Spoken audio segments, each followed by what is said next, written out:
Minha gente, o noticiário tá cheio de Copom, a Copom pra cá, Copom pra lá, todos os portais falando disso. Agora que o site da CNN tá com o quê? Bom, Lesa Pátria tem... Não, olha aqui, ó, permanece, olha lá, não tem jeito. As nossas moedinhas, moedas que a gente pouco vê, inclusive, né? Vocês andam com moeda na bolsa?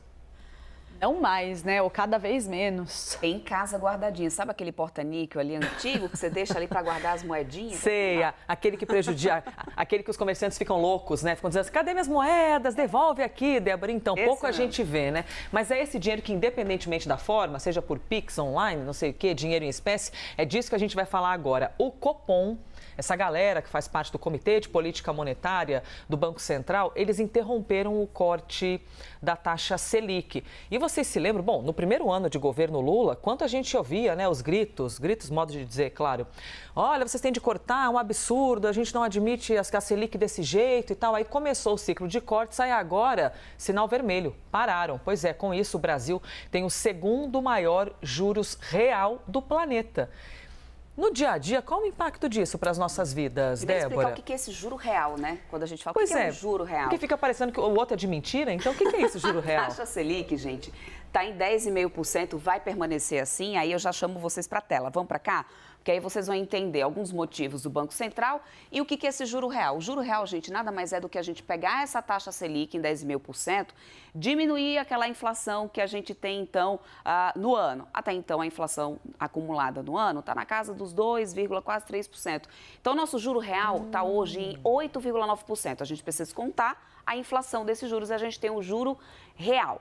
O Copom chegou a essa decisão de manter por alguns fatores, né? Alguns que não são muito novidade. O ambiente externo, ou seja, os Estados Unidos, que não decidiu ainda quando vai cortar juros, isso ainda está muito adverso ali para o Banco Central. A meta de inflação que está desancorada, explicamos sobre isso ontem aqui, inclusive lá para frente tem instituições 2025 que vê essa inflação e próprios modelos, inclusive do Banco Central, isso foi dito no comunicado deles, que os cálculos para 2025, de acordo com os modelos ali do Banco Central, ou seja, uma solução ali, as soluções, cenários alternativos, não mostram a meta de inflação chegando perto do que ela foi definido lá no arcabouço fiscal. Então, isso alimentou e manteve os juros dessa forma. Dados de atividade mais forte, como mercado de trabalho e tudo mais, que isso aquece a economia, isso acaba impactando e subindo a inflação. Política fiscal crível e comprometida. Isso aqui foi pontuado também no comunicado, a gente não precisa falar do que a gente vem acompanhando nessas últimas semanas, desse aumento de risco fiscal por causa aí das contas do governo. Por isso tudo, eles dizem que precisam de uma postura monetária mais contracionista. O que significa isso? Juros mais altos.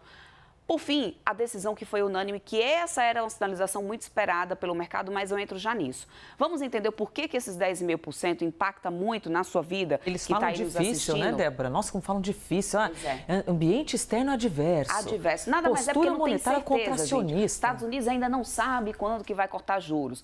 Juros contracionista. Juro alto, gente, vai ter que permanecer assim, ó, na casa dos 2 dígitos. Longe daqueles 9% que a gente esperava no final do ano, quando a gente começou 2024. E aí, o que isso significa? Na próxima tela, a gente vai mostrar aqui para vocês o efeito disso no nosso dia a dia. O que é?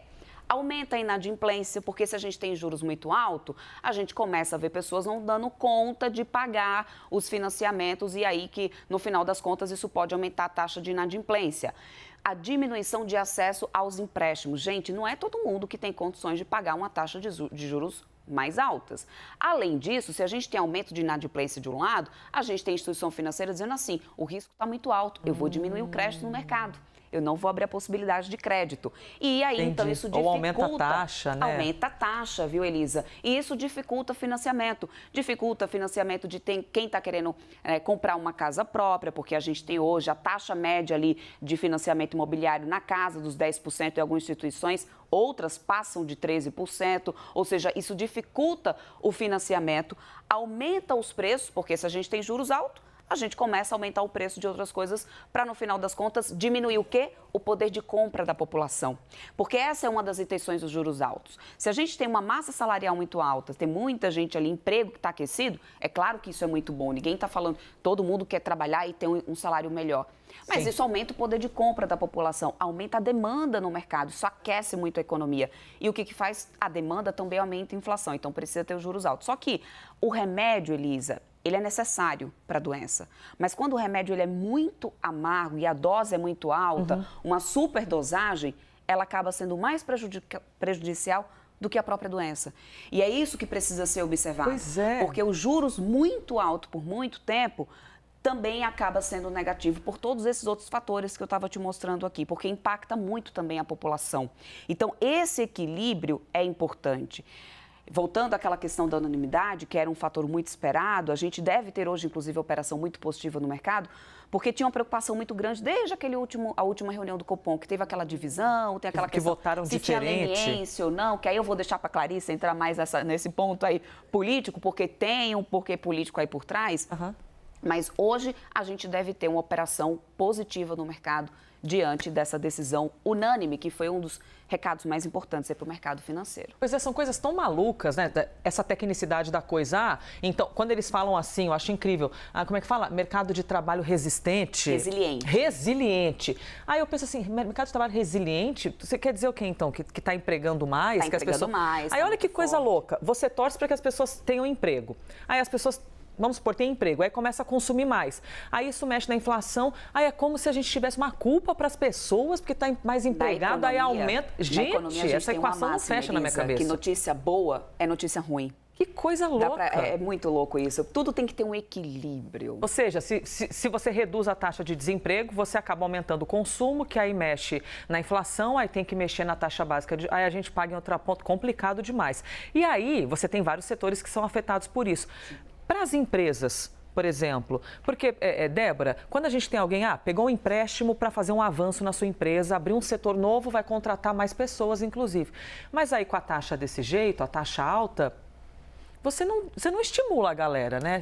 Lembra que eu falei que isso impacta muito, inclusive, em inadimplência, impacta muito, ou seja, porque as pessoas não conseguem pagar as contas, as empresas também não conseguem pagar as contas. A gente já tem visto, Elisa, aqui no Brasil, uma alta e um aumento das recuperações judiciais das empresas. E aí, a expectativa, segundo o Rodrigo Gallegos, que ele é sócio da consultoria RGV, é de que esse número de empresas solicitando a recuperação judicial ela continua aumentando muito aqui no Brasil. A expectativa deles, de um monitor da RGV, RGV mesmo, estou certa. RGV, é que a gente fala tanto FGV, né? Que a gente então se confunde. FGV, mas é RGV mesmo, monitor da RGV de recuperação judicial. O que eles mostram aqui, ó? Que no segundo trimestre de 2023, a gente tinha 3.823 empresas em recuperação judicial. Isso veio aumentando, segundo tri de 2023 aumentou bastante, quarto tri veio aumentando um pouco mais, primeiro trimestre, inclusive agora a expectativa é de que a gente tenha 4.203 empresas em recuperação judicial no Brasil. Por que isso? Porque o crédito, gente, fica mais caro. Se o crédito fica mais caro, muitas empresas não conseguem manter ali o funcionamento delas. Muitas delas precisam de crédito para manter operações. Já pagam tanto imposto, né? Uma empresa em recuperação pedalando. Judicial, o que isso significa? Significa demissão, significa diminuição de vagas de emprego, ou seja, vem aí o lado negativo por efeito, aquele efeito tabela, aquela bola de neve que a gente sabe e conhece muito bem. Então, se a gente já tinha um cenário de juros altos impactando, mesmo vindo no corte, porque vinha no corte ali devagarinho, né, de 0,50 cortando, e a gente ainda na casa dos 2 dígitos. Se isso já vinha impactando e aumentando as recuperações judiciais, com essa pausa agora, né, ou seja, esse freio de mão puxado no Banco Central, a expectativa é que a gente continue aumentando, ou seja, não só a população, mas o lado também do empresariado, aqueles pequenos, médios produtores, principalmente, sentindo bastante aí nesse cenário.